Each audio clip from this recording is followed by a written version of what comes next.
Bonsoir, bienvenue dans ce rendez-vous hebdomadaire de Tour d'Europe. Vous le savez, aujourd'hui, c'est le football européen, une semaine chargée en but.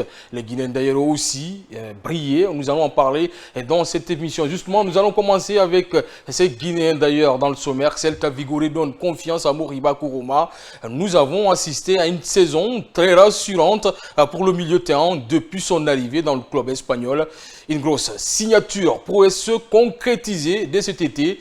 Et est-il de retour à 100%? C'est la question que nous allons poser à nos spécialistes. Y arrive toujours avec les Guinéens d'ailleurs. La soirée magique de Morgan Guy Lavogui, buteur et passeur à moins de 15 minutes face à Eintracht Francfort. Il est de retour en fin de saison. C'est fou, c'est Rugiassi, encore buteur avec Dortmund. L'international guinéen devient le deuxième meilleur buteur de la Bundesliga derrière Harry Kane. Nous allons partir aussi en Espagne. Le Real Madrid s'incline lors du Classico contre le FC Barcelone avec un score de 4-3.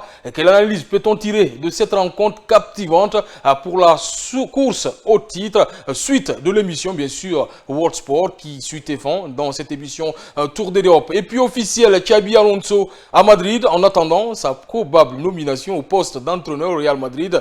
Xabi Alonso a annoncé vendredi son départ du Bayern Leverkusen. On va en parler dans cette émission. Et puis en Bundesliga, la malédiction de Kane prend fin après une multitude d'échecs et une étiquette de poissard. Harry Kane a remporté le premier titre de sa carrière avec le Bayern Munich. Tour d'Europe, c'est maintenant, juste après ce générique.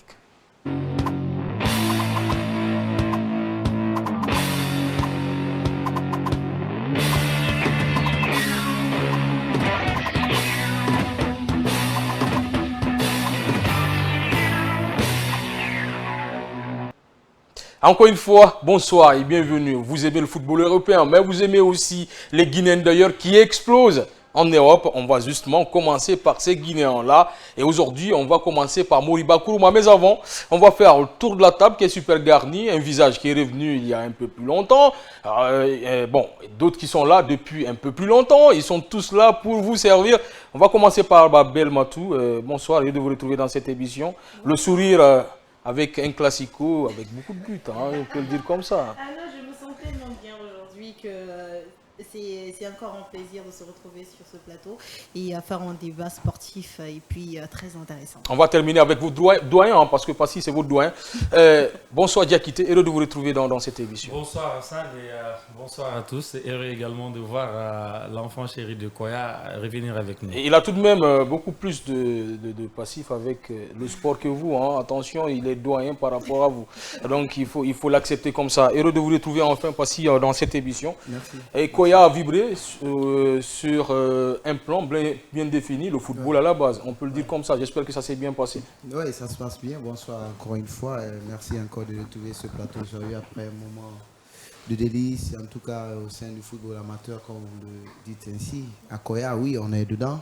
Ça évolue bien. Je crois World Sport ou Tour d'Europe s'invitera également de la partie lors des phases des huitièmes de finale. Alors, on va parler maintenant football. On va commencer par les Guinéens d'ailleurs, comme je l'ai dit. On va parler de Moriba Kourouma et Celta Vigo qui se sont imposés sur le score 3-2 face au FC Séville ce samedi 10 mai 2025 pour le compte de la 35e journée de Liga. L'international milieu de terrain du Sili national a marqué son premier but sous les couleurs du club espagnol après 32 matchs disputés cette saison. A appris bien sûr nos sources à travers un de ses reporters. Et nous avons vu ce but bien sûr au-delà des sources Diakité. On peut dire que ce jeune-là, il est de retour à 100%. La première question dans cette émission, banalement comme ça. Non, mais c'est clair. Je pense que déjà, ça fait très longtemps qu'il est de retour à 100% parce que cette saison, il a joué beaucoup de matchs avec son club. Il est titulaire indiscutable déjà. Donc, on va dire, depuis le début de la saison, on a retrouvé quand même le Moriba qu'on avait connu du côté du Barça lorsqu'il venait de commencer. Et Moriba tranchant, et oui, dans le jeu surtout. Bien entendu, c'est pas parce qu'il a marqué un but ce week-end européenne, mais il est beaucoup plus présent dans la récupération, au milieu de terrain, il se projette beaucoup, il aide beaucoup son équipe. On le voit d'ailleurs sur les réseaux sociaux, il est toujours à célébrer dans son club comme une star parce que ça reste quand même un joueur formé au Barça. Du coup, il a déjà ce passé-là sur le dos, il est très talentueux, il est discipliné. Enfin, il a changé un petit peu son mode de vie. On lui reprochait souvent cela lorsqu'il est passé du côté de Leipzig. Maintenant, il a compris. Et déjà, la Liga, c'est un championnat qu'il connaît aussi. Il est né en Espagne. Du coup, la culture lui va très bien. Et c'est tant mieux pour lui. Je pense qu'il est déjà retrouvé. Pour vous, il est de retour? Oui, il est de retour. Vous êtes d'accord avec Diakité? Je suis d'accord avec lui parce que moi je me rappelle en fait que Moriba c'est un joueur très décisif, je vais dire imposant aussi. C'est que son physique est tellement imposant sur le terrain avec sa technique de vitesse et puis ses frappes puissantes, je veux dire. Donc c'est pas du tout étonnant pour moi de le voir aussi grimper comme ça. Déjà il a reçu une formation espagnole au sein de Barcelone et là le voir au Celta comme ça, je me dis que c'est une grâce pour lui, c'est une autre opportunité parce que au début, je sais pas si ça compte toujours, mais il a été prêté par Leipzig. Et, oui, c'est toujours un prêt. Voilà, effectivement. Donc, jusqu'à présent, et puis le voir avec inscrire son premier but comme ça, et il était vraiment content parce que pour lui, c'est une évolution et aussi le côté de l'ambition. Vraiment, il a commencé à avoir des ambitions. Ah, bien sûr, hein, l'international guinéen ouvert le score pour le Celta Vigo à la 19e minute sur une passe décisive de Williot Theo Swedberg. Tout de même, c'est un but, toute une saison. Est-ce que on peut dire qu'il pouvait faire mieux avec le Celta cette saison-là? Oui, à mon avis, moi, je dirais qu'il pouvait faire mieux. Pour un certain Moriba qu'on a toujours attendu dans les gros matchs, surtout dans cette formation depuis son arrivée, on se disait qu'il pourra en tout cas apporter ou retrouver ses automatismes qu'il a peut-être ratés dans les autres clubs de son passage. Mais maintenant, on est vers la fin de la saison. Il a eu seulement un but dans son compteur de buts. Il n'a fait que 2 passes décisives pour un milieu de terrain de toutes, je vais dire, de toutes les performances qu'il peut vraiment avoir. Un milieu de terrain très agressif, 2 passes décisives. 2 passes décisives, j'y arrive, un but marqué. Moi, je dirais que c'est petit pour ses stats, c'est petit pour un certain Moriba. Mais bon, puisqu'il a quand même retrouvé le système du club, moi je dis que c'est une très grande avancée. Certes, s'il prolonge encore son contrat, il pourra être encore époustouflant dans la saison prochaine. Mais alors, il y a d'autres qui sont en train de le cotiser de l'autre côté. Attendons de voir s'il va décider, lui et son entourage. Mais statistiquement parlant, moi je dis sur 32 matchs joués, il n'a fait qu'un but. Sur le reste de la saison, depuis son arrivée et 2 passes décisives, moi je dis statistiquement parlant, c'est peu. Pour vous, c'est peu? Je ne pourrais pas tout de suite dire que c'est peu, ça reste quand même un milieu récupérateur. Il a évolué au poste de sentinelle comme avec le Celta, même si qui a le potentiel c'est un joueur qu'on connaît qui se projette beaucoup. Hein. Mais cette saison, le Celta n'a pas joué de Coupe d'Europe. Il a quand même joué 32 matchs pour plus de 1900 minutes jouées. Et je pense que c'est un joueur important dans le dispositif du Celta Vigo. De là, vouloir qu'il starte tout de suite, je pense que aujourd'hui, les milieux de terrain, c'est le profil qu'il a à Moriba.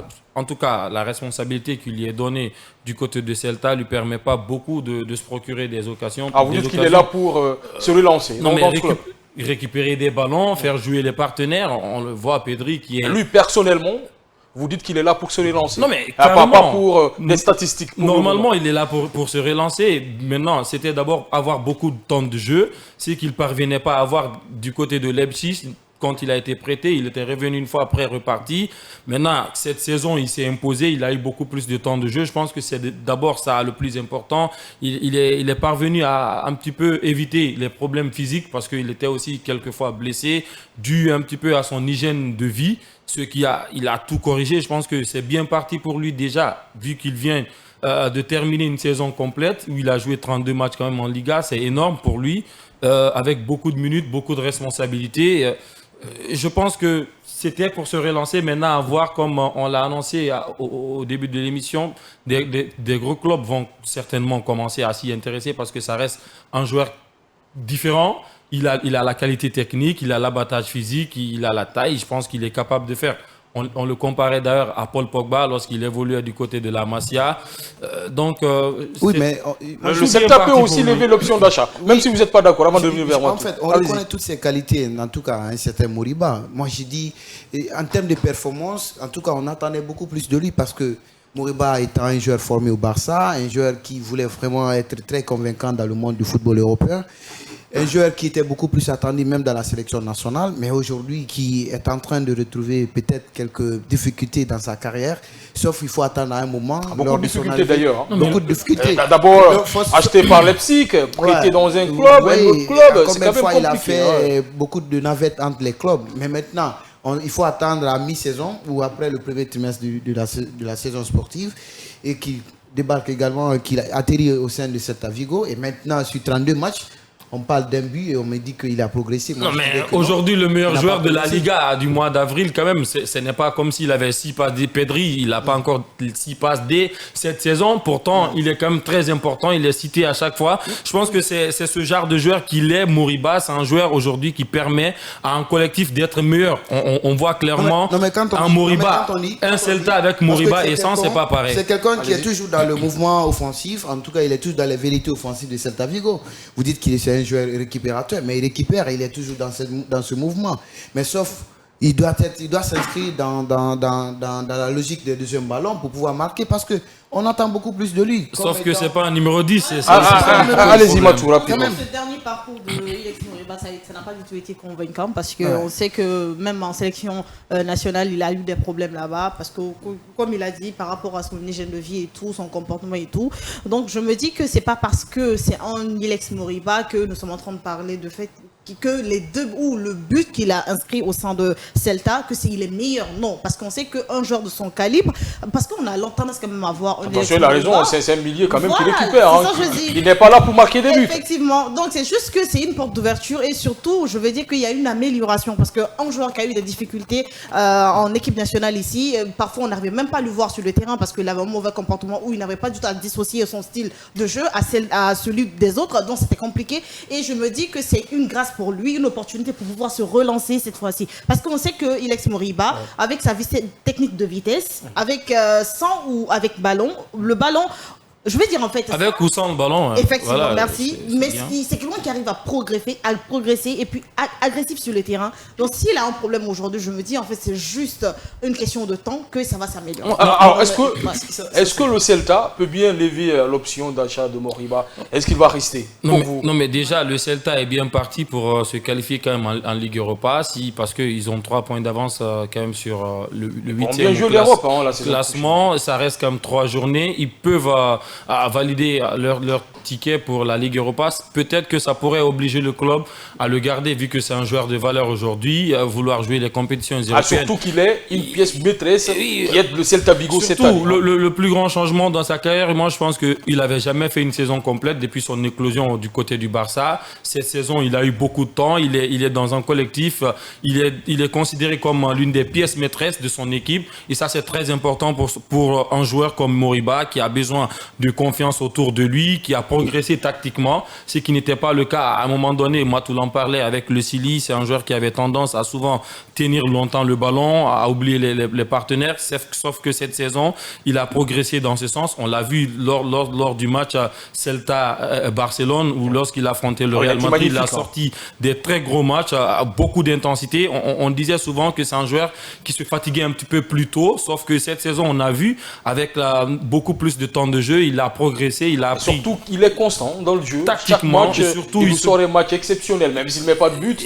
mais il montre qu'il est le patron dans ce milieu de terrain. Effectivement, et surtout qu'il ne se blesse plus. Donc moi, je pense que c'est bien parti pour lui. On ne pourrait pas lui juger par rapport à ses stats parce qu'il ne marque pas beaucoup, il ne donne pas beaucoup de passes décisives. Sa présence dans le jeu, déjà, ça prend beaucoup de place et pour moi, c'est très important. Alors, il a aidé tout de même le Celta à retrouver la qualité, la trajectoire et la solidité cet été. Le Celta manquait de ça. Un joueur qui pouvait prendre le jeu à son compte, même s'il ne marque pas beaucoup de buts. Mais quand même, il a donné cette trajectoire à cette équipe du Celta, le milieu de terrain, qui est un peu plus solide. Ça permet à cette équipe du Celta de se projeter de l'avant, marquer des buts.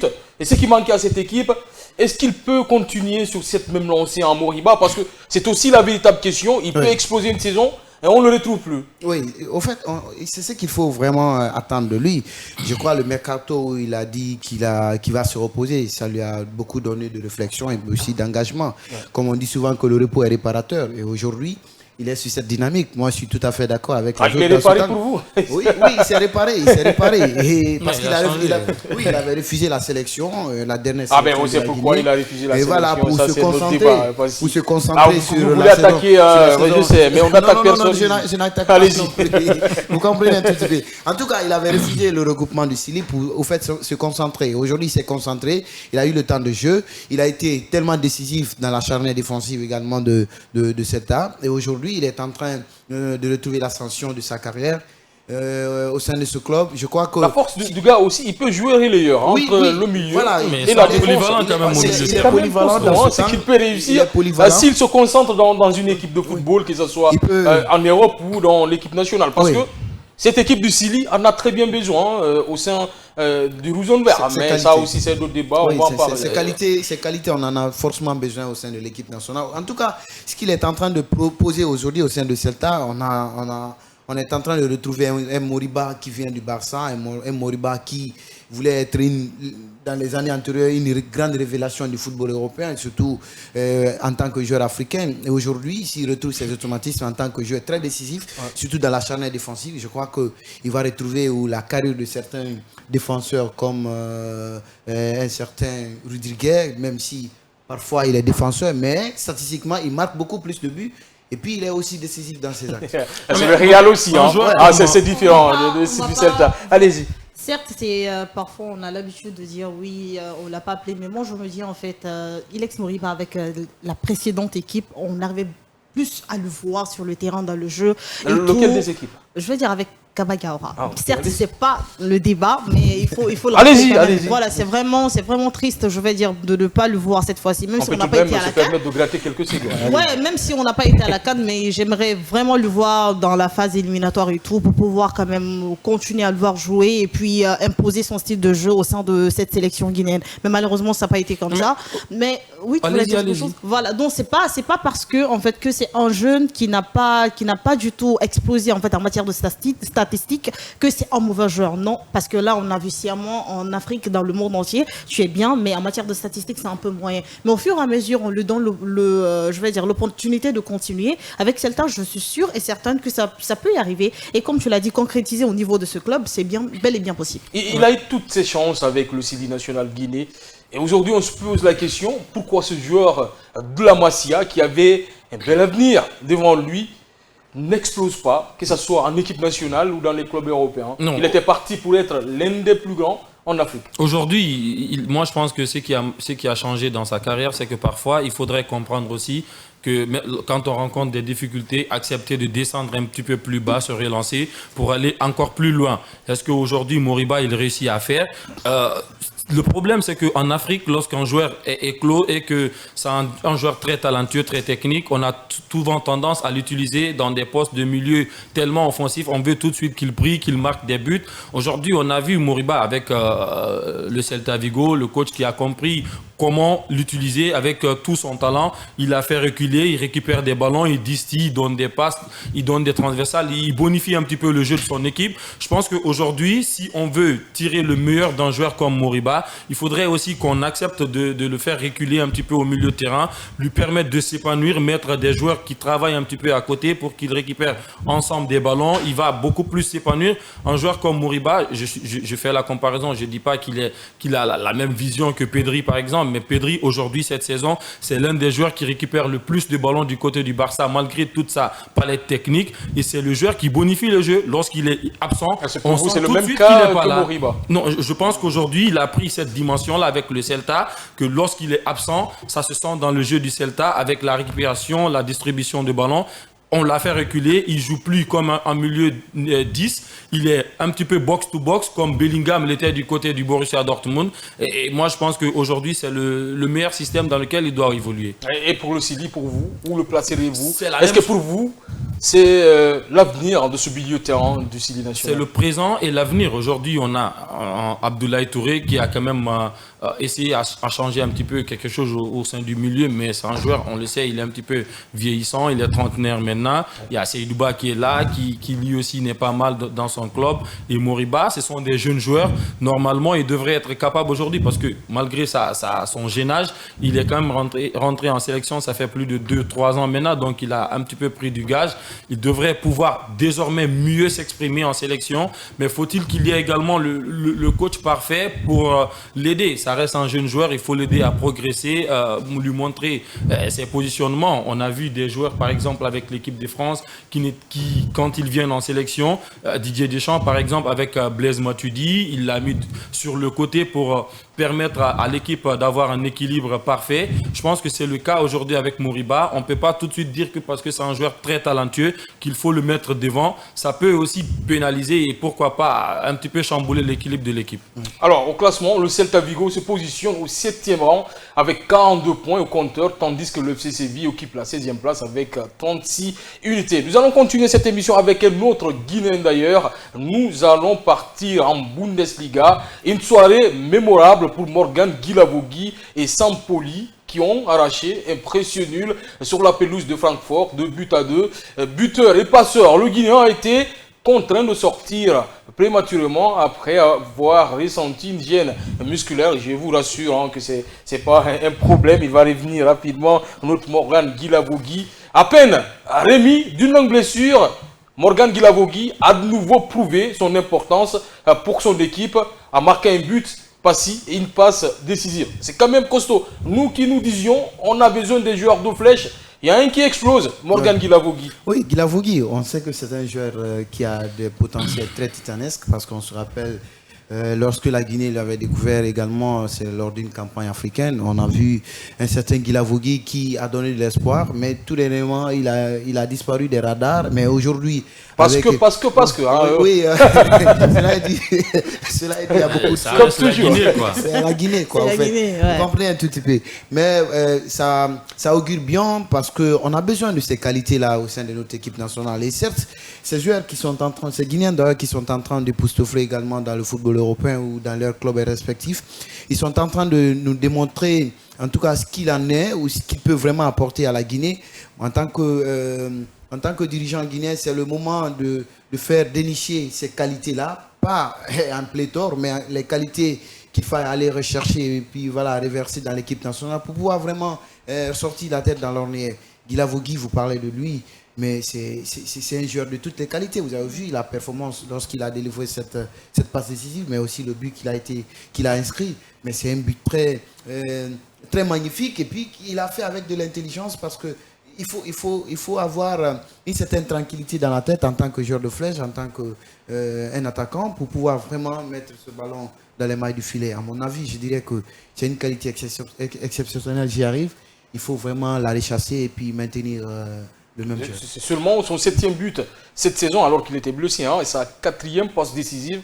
Pour dire que ces statistiques sont énormes pour un joueur qui vient de signer dans ce club, qui s'est blessé pendant longtemps et qui revient d'une blessure, marque son 7e but de la saison. C'est tout de même un joueur à saluer. Bien évidemment. Et pourra être étincelant la saison prochaine, que ce soit avec le Sili et avec Saint-Poli. Si Saint-Poli, lui aussi, lève l'option d'achat de ce joueur. Bon, on espère qu'il reviendra très bientôt dans l'équipe nationale parce que c'est un joueur qui a toujours été précis, concentré lors des matchs. Donc moi, c'est pas que ça qui me fait plaisir, mais c'est tellement magnifique de voir deux joueurs, surtout deux Guinéens, retrouvés, qui sont en train de faire leurs efforts parce qu'on a Séo Guirassy qui est en train d'exploser en fait du côté de Borussia et l'autre aussi qui est en train de faire des efforts pour sortir la tête de l'eau. La même chose. C'est pas le même. Alors qu'il a 33 buts tout de même. Voilà, le même niveau, mais je me dis en fait, en tout cas, c'est bien de voir deux joueurs guinéens qui sont en train d'évoluer à l'aise, parce que souvent on a tendance à reprocher en fait à ces jeunes internationaux de dire oui, ils sont là, ils sont dans leur club, ils ne font pas d'efforts et tout, et puis ils ne sont pas du tout en forme, et puis ils reviennent, on les appelle souvent en sélection, mais ça c'est la preuve que Morgan Guilavogui, c'est qu'il est en train de marquer sa présence pour dire aussi aux dirigeants de la FEGIFOOT qu'il est encore en forme et peut être appelé la prochaine fois lors de la CAN. Voilà, donc je me dis que c'est une très belle idée. Par contre, c'est Guilavogui qui a boudé la la sélection, Oui, hein, c'est non, pas la après, fédération. il avait une blessure, il était Oui, mais blessé. c'est Avant, lui qui il a était boudé blessé, la mais sélection. avec, cette nouvelle, Là, on est stratégie d'accord. et tout, le système, il ne pouvait pas venir parce qu'à un moment, il n'a pas du tout été appelé. Donc c'est de ça, en fait. Parce qu'il a boudé la sélection. Là, on avait dit qu'il n'était pas en forme. Non, il a boudé la sélection. Il a boudé la sélection. Là, on est d'accord. Pour Moriba, on peut comprendre qu'il y avait des antécédents, mais pour Guilavogui, pour lui, il n'était pas temps de revenir dans cette équipe parce il fallait du temps de repos et surtout essayer d'aller se relancer de l'autre côté pour revenir dans cette équipe du Sili. Alors on ne parle pas du Sili aujourd'hui, on parle de Saint-Pauli. Cette but cette saison, c'est quand même costaud pour un joueur comme Guilavogui en Bundesliga surtout. Ouais, surtout lorsqu'il est présent, il est titulaire dans son club. Ouais. C'est comme 26 matchs cette saison, 7 buts, 4 passes D, même s'il a connu quelques blessures. Personnellement, c'est une saison réussie pour lui. Ouais. Maintenant, est-ce qu'il doit viser loin? Oui, parce que ça reste un jeune joueur, ça reste un attaquant. Il faut rappeler aussi que Guilavogui, il a été formé comme numéro 9. Maintenant, il a été utilisé comme joueur de côté. On le voit souvent d'ailleurs, c'est pas un joueur qui est capable de prendre le ballon, de fixer la défense, d'éliminer, mais il est beaucoup, quand il s'agit quand même de finir les actions, il est présent, sauf qu'il y a déjà un monstre devant lui en équipe nationale. On l'utilise à droite. C'est une progression constante. Déjà que la Bundesliga est faite un petit peu pour les attaquants. Je pense que s'il parvient à se stabiliser physiquement, ça pourrait faire beaucoup, mais faudrait-il qu'il parvienne à se maintenir parce que Saint-Pauli n'est pas encore maintenu en Bundesliga. Ça reste une journée, même si mathématiquement c'est presque fait parce qu'ils ont 3 points d'avance sur leur adversaire. Ils sont en avance dans la différence de but, moins 11 contre 22. Peut-être que ça le fera. Il faudrait quand même un énorme cataclysme pour que Saint-Pauli ne soit pas maintenu. Donc, peut-être qu'il pourrait, avec les stats qu'il a, 7 buts, c'est pas mal pour un attaquant, pour une première saison aussi. Et il pourrait certainement se relancer, peut-être dans un autre club qui viserait le top 7 en Bundesliga et pourquoi pas revenir en Ligue 1 où il a beaucoup parlé de Guilavogui. Est-ce qu'il n'y a pas un petit transfert de l'autre côté pour parler de Guilavogui? On dirait que c'est compliqué tout de même. Mais c'est bon, je suis d'accord. On va continuer cette émission. On me fait signe à partir de l'oreillette de parler de Seydou Bassissé quelques minutes parce qu'il a explosé avec Leganés et on va en parler. C'est un joueur magnifique qui nous sort des matchs exceptionnels avec Leganés depuis le début de la saison, depuis cette montée. C'est tout de même l'un des métronomes parmi les meilleurs en Guinée, en Seydou Bassissé. Tout à fait. On a vu, moi j'ai commenté ces matchs avec l'autre média. Moi, c'est que c'est un jeune qui avait en tout cas tous les arguments au sein de ce milieu de terrain de Leganés. Je me rappelle quand ils ont croisé le fer avec ce Barça, je me dis que mais attends, c'est un Guinéen ou quoi? Parce que il faut voir combien de fois il a la responsabilité au sein du milieu de terrain, à combien de fois il fait la distribution du bal, et puis il est vraiment à l'aise, et puis il continue et accompagne l'animation offensive. Il y a la sélection également, on l'a vu à combien de fois, et puis avec un but très magnifique. Vous vous rappelez qu'il a délivré, en tout cas... C'est un milieu de terrain qui met beaucoup de buts. Oui, et surtout des passes D aussi, il assiste aussi beaucoup dans le jeu. Aujourd'hui, c'est un jeune aussi qui est à saluer, ce qu'il est en train de proposer, surtout dans cette saison, dans son club Leganés. Je crois que si tout le monde, ou tous les milieux, en tout cas le trio que Diakité vient de signaler, s'il donne satisfaction, je crois que nous serons sur le plan africain, milieu imbattable. Un milieu imbattable. On va maintenant continuer avec cet autre Guinéen d'ailleurs, le serial buteur international guinéen, Seyrou Guirassy, qui a participé à la large victoire de Borussia Dortmund face au Bayern Leverkusen ce dimanche 11 mai 2025 au compte de la 33e journée de Bundesliga. L'attaquant du Sili national a été l'auteur du 4e but des visiteurs, a appris nos sources de siaminfo.com à travers un de ses reporters et surtout on a vu ce but à travers les réseaux sociaux. On ne peut pas dire que c'est le but le plus difficile qu'il a inscrit, mais il faut être un renard surface pour marquer ce but, Matou. Bon, ça devient de la routine maintenant, parce qu'à chaque fois qu'on parle de Seydou Guirassy, c'est que c'est devenu une habitude. Donc on revient quand on parle de ses buts, sa frappe et tout, sa vitesse, donc ses techniques sur le terrain. Donc je me dis que c'était vraiment un but magnifique. Une fois encore, Vous n'avez pas vu ce but ? Oui, je l'avais vu. Parce que là, après, quand j'ai vu. Quand on est guinéen, il faut voir le but de Guirassy tout de même. Chaque fois qu'il inscrit un but, il faut faire le tour des réseaux sociaux pour voir ce but-là. C'est quand même Serhou Guirassy. Oui, on a l'impression, en fait, chaque but marqué a sa particularité, a sa manière de faire et tout. Donc, et il y a un record qui tombe chaque semaine derrière pour Guirassy. Pour dire qu'il est c'est bien, et voir un Guinéen encore toujours à la tête comme ça, je vais dire deuxième meilleur buteur de la Bundesliga après Harry Kane. Donc je me dis en fait que c'est magnifique, et surtout en fait le premier à exploser des nombres de buts au sein de Ligue des Champions cette fois-ci 2024-2025. Donc je me dis que c'est bien parce qu'il y a un monstre devant qui s'appelle Ronaldo. Après Rafinha donc devient encore co-meilleur buteur. Donc je me dis que c'est un joueur en fait qui ne cesse de nous émerveiller tout le temps. Qu'est-ce qu'on peut dire maintenant de son parcours? Qu'est-ce qu'on peut dire maintenant de sa carrière? Qu'est-ce qu'on peut dire maintenant de son style de jeu? Donc je me dis en fait ça devient de la routine, ça devient une répétition. On ne peut que l'encourager. Alors malgré l'élimination du Borussia Dortmund en quart de finale de la Ligue des Champions, il est le co-meilleur buteur de cette prestigieuse compétition. Il est aussi le deuxième meilleur buteur de Bundesliga avec 20 buts, derrière Harry Kane 25 buts. Possible de le rattraper? Mais ce n'est pas une première, il a été encore possible de le rattraper d'abord? Non, mais je pense que c'est compliqué. Ça reste une seule journée. Une seule journée ou deux? Une seule journée, c'était la 33e journée. Il faudra marquer 6 buts voilà, en un seul donc, match. Ça va être compliqué, mais Guirassy, on n'est plus surpris. La saison dernière, il était également deuxième meilleur buteur de la Bundesliga. Cette saison, il récidive. Ça veut dire que la saison dernière... Il garde la constance. Voilà, on pouvait penser que c'était une saison réussie. Maintenant... On attendait la confirmation, il a changé de club, Dortmund n'a pas aussi brillé que ça, lui il a répondu présent. C'est quand même, il est impliqué sur 39 buts en 44 matchs cette saison, c'est énorme pour un attaquant. J'ai l'impression qu'on n'en parle pas beaucoup. Les performances de Guirassy, pourtant, c'est carrément, il a fait tomber presque plusieurs records cette saison au sein du Borussia Dortmund. Il est devenu encore une fois le joueur ayant marqué le plus de buts lors de sa première saison en championnat depuis très très longtemps, depuis les années 90. Ça c'est en fait à souligner parce qu'il y a des grands noms qui sont passés avant lui, Lewandowski, Aubameyang, Erling Haaland, ceux-là n'ont pas réussi. Guirassy, pour une première saison, il est le meilleur buteur de son équipe sur une première saison en championnat, meilleur buteur également en Ligue des Champions pour un joueur qui débute en club comme le Borussia Dortmund, qui n'est pas aussi un club réputé sur la scène européenne, même s'ils ont quand même une Champions League. C'est pas comme si le Borussia venait en finale chaque saison. On n'est pas surpris. Maintenant, le petit bémol, c'est toujours ce manque de ces récompenses individuelles qu'il devrait avoir. Malheureusement, encore une fois, cette saison, il n'est pas qualifié pour la CAN. Ça va être compliqué, même si pour moi, il reste toujours top 2 quoi, en Afrique après Mohamed Salah. Alors, inarrêtable patient sur le terrain, l'attaquant emblématique guinéen a inscrit cette saison avec le Borussia Dortmund 33 buts dans toutes les compétitions auxquelles son club a pris part, dont 13 en Ligue des Champions. Phénoménal.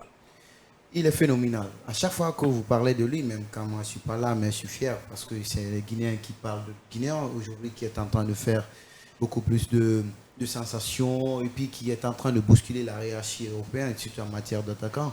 Harry Kane, certes on parlait de lui, mais pas qu'Harry Kane, on parle d'un certain Kylian Mbappé qui ont tous pris part à une compétition qu'on appelle aussi très difficile. Il y en a plein. Il y a Rafinha, il y a Kylian Mbappé, il y a Lamine Yamal, il y a aussi Lautaro Martinez.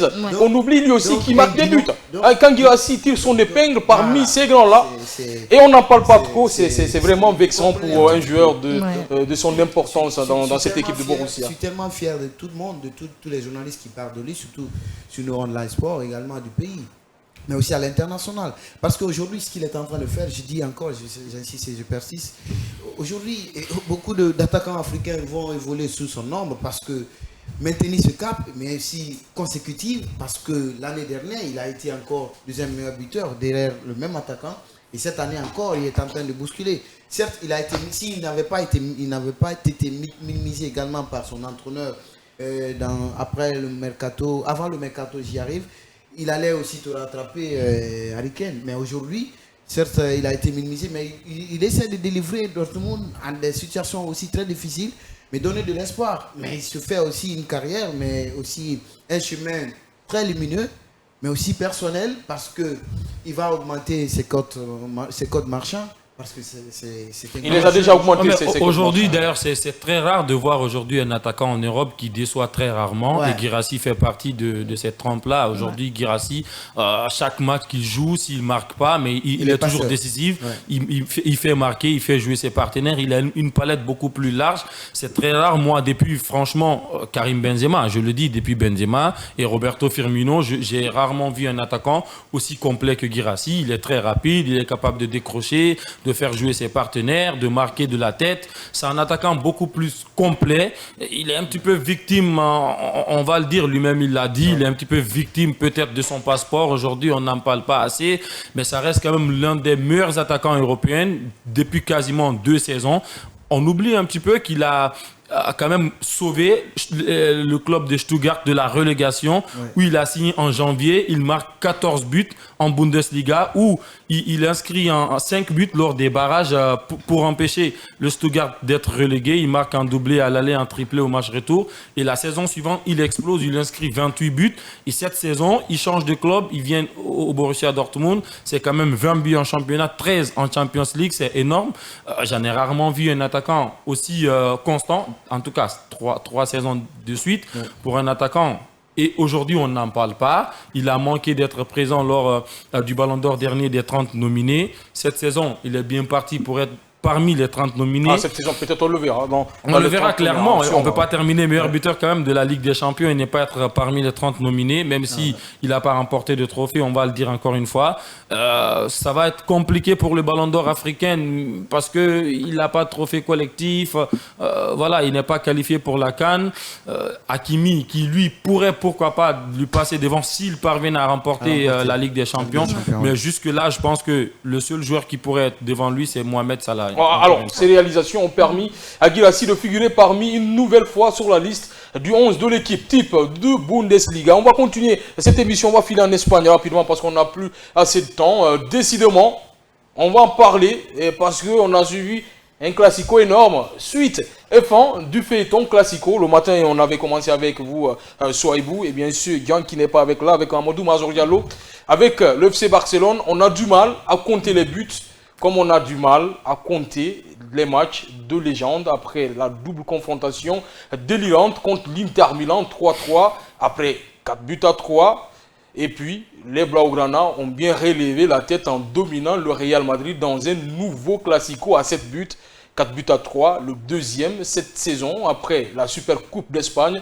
La rencontre avait pourtant mal débuté pour le Barça, surpris à 2 reprises par Kylian Mbappé. D'abord sur un pénalty que le Français avait lui-même obtenu à la 5e minute. 1-0, on se dit que le Real va déferler sur cette équipe du Barça. Et puis, sur un contre où l'ancien Parisien a bien exploité et une ouverture de l'extérieur du pied de Vinicius Junior. On est à la 14e minute. Matou, on se dit là que c'est fini. Le Real a récupéré des sensations comme l'année passée. Voilà, donc cette saison, c'est vraiment dommage pour le Real Madrid. Il faut le rappeler encore parce que... On est sur le match. Oui, c'est ça. La question. Effectivement. Rapidement. Allez-y. Je vais dire c'est difficile. Hein. C'est difficile. Pourquoi je dis c'est difficile? Parce qu'à chaque fois que je regarde sans le sourire, s'il vous plaît. Il faut rester zen, sinon on risque pas de donner la question à quelqu'un d'autre. Bon. Allez-y, rapidement. D'accord, c'est vraiment dommage pour Real Madrid de terminer la saison comme ça. Parce que certes, ce Classico n'était pas une finale en tant que telle, mais c'était quand même pour sauver l'honneur une fois, comme je l'ai dit dans la précédente émission. Donc c'est vraiment dommage de le voir comme ça. Mais le Barcelone quand même reste invaincu cette saison. Il faut le dire, quel que soit leur niveau de jeu, parce que si on prend sur en matière de temps de repos, Barcelone n'a pas du tout eu le repos parce que là, il venait de finir, je vais dire, une très grande finale contre l'Inter. Donc, affronter encore une fois le Real Madrid, c'était vraiment compliqué. Mais comme je l'ai dit, il n'y a aucun de ces entraîneurs ne s'est laissé faire. Ancelotti et Hansi Flick, malheureusement, Hansi Flick a pris le dessus. Alors, on est à la 14e minute, 2 buts pour le Real. On s'est dit que c'est quasiment fait. Le Real Madrid a retrouvé des sensations que cette fois-ci, ils peuvent le faire. On est à la 14e minute. Comment vous avez vu les 14 minutes du Real Madrid et du Barça? Est-ce que vous vous êtes dit dans la tête que ça y est, le Real a retrouvé des sensations? Mais pour un club comme le Real Madrid, quand le Real Madrid mène 2-0, peut-être face au Barça cette saison, ça a été compliqué. Mais pour un club comme le Real, à mener 2-0 après un quart d'heure, on se dit tous que ça va être, c'est parti pour être une soirée à tout feu, tout flamme pour eux. Malheureusement, c'est contre une équipe cette saison qui nous a habitués à remonter surtout les 2-0 à plus de 3 reprises. Donc, il y avait quand même ce petit doute-là parce que le Real, c'est une équipe cette saison qui, lorsqu'elle encaisse un but, c'est souvent compliqué de se relever. On l'a vu lorsque le Barça est revenu un petit peu dans le match en réduisant le score par Eric Garcia. Moi, j'ai tout de suite senti la fébrilité du côté du Real Madrid. Ça a tout de suite arrêté de jouer ensemble, même s'ils avaient très bien démarré. C'est compliqué. Le collectif de ce club n'a pas pris et face à un Barça quand même qui attaque beaucoup. Et même s'il y a eu beaucoup de faits de jeu, peut-être qu'on en reviendra. On en reviendra. Voilà, ils se sont fait égaliser avant la pause. Et justement, on va parler de l'égalisation. Passy, on le sait. Quand il est mené 2-0, le Barça ne panique pas, comme d'habitude. Eric Garcia a réduit l'écart sur corner, 2 buts en 1 à la 19e minute. Et puis, les Catalans ont renversé la vapeur en 3 minutes sur une frappe magnifique d'abord de Lamine Yamal, 2 buts partout. À la 32e minute, la frayeur a commencé à s'installer côté madrilène. Après, on se dit, attention, le Barça commence à récidiviser. Avant le but de Rafinha, 3-2 à la 34e minute. Et le Brésilien s'est même offert un doublé juste avant la pause sur une erreur de Lucas Vazquez pour assommer le Real, 4-2, 45e minute. Après les vestiaires, costaud, magnifique, phénoménal. C'est que le Barça a réussi avant la pause. Ben oui, moi j'ai suivi le match dans le téléphone. J'étais un peu en déplacement hors Conakry. Mais quand je suis revenu, j'ai regardé les séquences de jeu, mais j'ai dit que il faut rester spécialiste, pas de sourire. Hein. Il ne faut pas qu'on sente que vous êtes catalan. C'est un match qui a été très fou. Mais je me dis que c'est le scénario qui s'est répété face à Inter parce qu'il fallait attendre que le Barça soit mené 2 buts et puis revenir dans le jeu. Et puis renverser la vapeur, merci de me prêter l'expression. Et vous avez senti, les Madrilènes, même si on bravait tous les échelons pour permettre et maintenir ce but, mais le Barça a complètement renversé cette vapeur. Aujourd'hui, on est en train de parler d'un score qui a été face à Inter et qui s'est retourné, c'est-à-dire le fil à retordre contre Real. On va s'arrêter là. Le Barça, presque champion à l'arrivée. Le verdict est tout de même sans appel pour le Real Madrid, qui a sans doute fait une croix sur la Liga, avec 7 points d'écart entre les deux clubs à 3 journées de la fin. L'affaire semble entendu quitter, que c'est fini, peut-être la Liga, même s'il reste 3 matchs. Non, mais rien n'est impossible dans le football. Hein, rien n'est impossible, sauf que ça va être très très compliqué. Moi, je l'avais annoncé déjà bien avant ce Classico que le Barça allait terminer champion. Moi, je ne voyais pas le Real Madrid revenir parce que c'est un club cette saison qui s'est beaucoup plus appuyé que sur les individualités. Le collectif n'a pas pris. Et dans ce match, ce qui m'a un peu plus touché, c'est que Ancelotti qui titularise un joueur dans un match de Classico, alors qu'il avait joué les 2 matchs précédents au poste de milieu offensif derrière les attaquants où il a brillé, il le met d'entrée dans un match face au Barça, encore une fois sur le côté où il a évolué pratiquement toute la saison et qu'il n'a pas brillé. Je vais parler du Turc Arda Güler. Et après, il le sort à la mi-temps. Je pense que déjà, dans la composition d'équipe, le coach s'est trompé. Le Real a eu la chance de prendre l'avantage rapidement dans le match. Je pense que si il avait bien composé son équipe, ils auraient pu contenir le FC Barcelone, même si le but égalisateur aurait pu être évité, parce que pour moi, il y avait carrément une faute, un contrôle de la main de De Jong. Est-ce que si ce but n'avait pas été accordé, ça n'aurait pas changé le match? Aujourd'hui, c'est terminé, mais voilà, on va rester positif et dire que le Barça a mérité sa victoire, même s'il y a eu beaucoup de faits de jeu. Non, justement, des faits de jeu. J'aime quand vous parlez de ça. C'est important. Il faut rappeler la main de De Jong avant même. Et on s'arrête là pour cette émission d'aujourd'hui parce qu'on n'a plus de temps. On va donner des cartons rapidement parce que j'avais la laisser rebondir à cette émission. Et Michel dit de le respecter. Hein. Voilà, justement.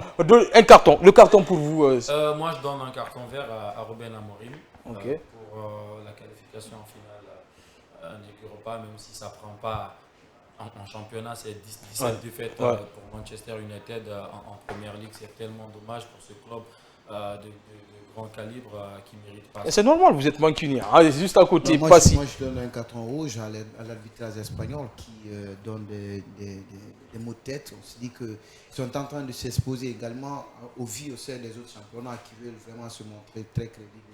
Ouais, c'est quand même l'Espagne, hein, ça se passe toujours comme ça. Si c'est le Real qui en bénéficie, on dit que le Real, voilà, s'il doit les arbitres. Et si c'est le Barça, c'est la même chose. Votre carton avant de clôturer. Alors, moi, je donne un carton vert à Luis Enrique. Pourquoi pas d'autres personnes? Oui, Allez-y. Je le donne en fait ce Un carton ancien du vert. Barça. Oui, bien sûr. Pourquoi? Parce que j'ai vu en fait un coach qui est venu avec une motivation, pas qu'à lui, mais redonner en fait confiance à presque à l'effectif du club. C'est vraiment magnifique de le voir aussi. Ce qui m'a beaucoup plus touché, c'est par rapport à sa fille et tout, quand il parlait dans la conférence de presse.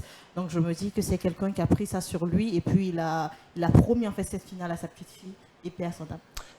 Un carton vert à l'ensemble de toute la technique, la régie. Aussi, un autre carton vert à la rédaction sportive qui m'a aidé à préparer cette émission. On se retrouve demain à partir de 8h00 dans l'émission Roll Sport avec Amadou Mazor Diallo et toute l'équipe du sport.